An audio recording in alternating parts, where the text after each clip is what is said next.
बिस्मिल्लाहिर्रहमानिर्रहीम। तमाम देखने और सुनने वालों को अस्सलाम वालेकुम।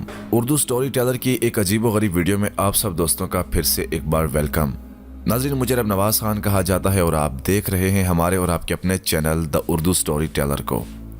नाज़रीन, ये तो आप सभी को पता है कि भाई दुनिया में बहुत सारी ऐसी मखलूक़ात हैं जिन्हें हमने कभी ना देखा है और ना ही कभी इनके बारे में सोचा है और ना ही कभी इन पे कोई तहकीक की है। और जैसे जैसे वक्त गुजर रहा है कुछ अजीब व गरीब मखलूक़ात हमारे सामने ज़ाहिर हो रही हैं जिनके बारे में ना कभी हमने सुना, ना कभी सोचा और ना कभी देखा है। और आज की इस वीडियो में भी हम आपको एक ऐसी अजीब व गरीब मखलूक बताने वाले हैं जो कि एक साहिल समंदर पर नमूदार हुई, और उसके बारे में कुछ ऐसी मालूमात हम आप दोस्तों को बताएंगे जिसके बारे में सुनने और जानने के बाद शायद आप अपना नाम तक भूल जाएं। तो वीडियो को आखिर तक जरूर देखिएगा और चैनल पर नए आने वाले दोस्तों से रिक्वेस्ट है कि चैनल को सब्सक्राइब करते हुए साथ मौजूद ना बजने वाली घंटी को जरूर दबाएं ताकि मजीद आने वाली वीडियोस की नोटिफिकेशन आपको मिलती रहे। चलिए बढ़ते हैं आज की इस वीडियो की जानिब बिना अपने इस कीमती वक्त को ज़ाय किए। नाज़रीन, टेक्सास में समुद्री तूफान के बाद साहिल पर अजीब व गरीब मखलूक नमूदार। अमेरिकी रियासत टेक्सास में समुद्री तूफान के बाद उसके साहिल पर लंबे दांतों वाली एक अजीब व गरीब समुद्री मखलूक देखी गई है। प्रीति देसाई नामी एक औरत ने मुर्दा हालत में इस जानवर को टेक्सास सिटी के साहिल पर देखा और वहीं उसकी पिक निकाल कर ट्वीट पर पूछा कि ये क्या चीज है। नाज़रीन, यही नहीं, उन्होंने इसकी कई तस्वीर डिफरेंट एंगल्स से खींचकर ट्वीट पर यह लिखा कि आखिर ये क्या चीज है। उनकी ट्वीट की दरख्वास्त माहिर हयातियात और बाम मछलियों के माहिर डॉक्टर कैनिथ टगे के पास पहुंची, जिनका मानना है कि लंबे दांतों वाली सांप बाम मछली या फैंग टूथ स्नेक एल है।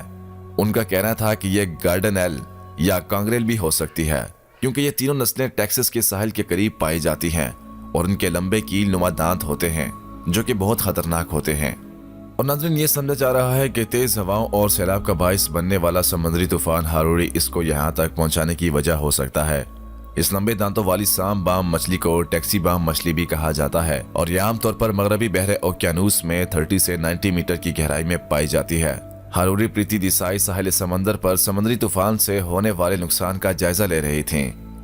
उन्होंने बीबीसी को बताया कि यह बिल्कुल गैर मुतवक्को था। यह ऐसी कोई चीज नहीं थी जो आमतौर पर आप साहिल पर देखते हैं। मैंने सोचा ये शायद गहरे समंदर की कोई मखलूक है जो साहिल तक आ गई है, और उनका कहना था कि मेरा रद्द अमल तजस्सुस था ये जानना कि ये क्या चीज है। प्रीति देसाई का कहना था कि उन्होंने ये तस्वीर ट्विटर पर पोस्ट की क्योंकि वो जानना चाहती थी कि आखिर ये क्या चीज है, और बहुत से साइंसदान इसका इस्तेमाल करते हैं। और जल्द ही एक दोस्त ने डॉक्टर टिगे से रब्ता करवा दिया। वो कहती हैं कि मैं बहुत से साइंसदानों और मुहक्किकीन को फॉलो करती हूँ और उन लोगों की कम्युनिटी इंतहाई मोहतरम है कि वो बहुत मददगार साबित होते हैं, खास तौर पर दुनिया और जानवरों और पौधों के नाम से मुतालिक सवालात के जवाब हासिल करने में। उनका कहना था कि वो उन्होंने इस जानवर को ऐसे ही साहिल पर छोड़ दिया कि कुदरत अपना काम जारी रख सके।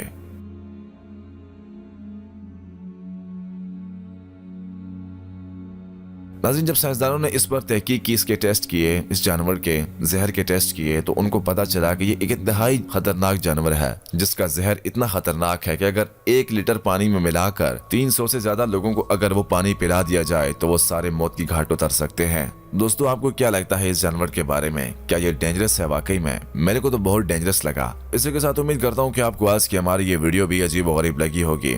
मजीद ऐसी वीडियोस देखने, सुनने और जानने के लिए हमारे और आपके अपने चैनल उर्दू स्टोरी टेलर को सब्सक्राइब करते हुए साथ मौजूद ना बनने वाली घंटी को जरूर दबाइएगा ताकि मजीद आने वाली वीडियोस की नोटिफिकेशन आपको मिलती रहे। दीजिए इजाजत, दुआओं में याद रखिएगा। अल्लाह पाक आप सबका हामी और नासिर। वस्सलाम।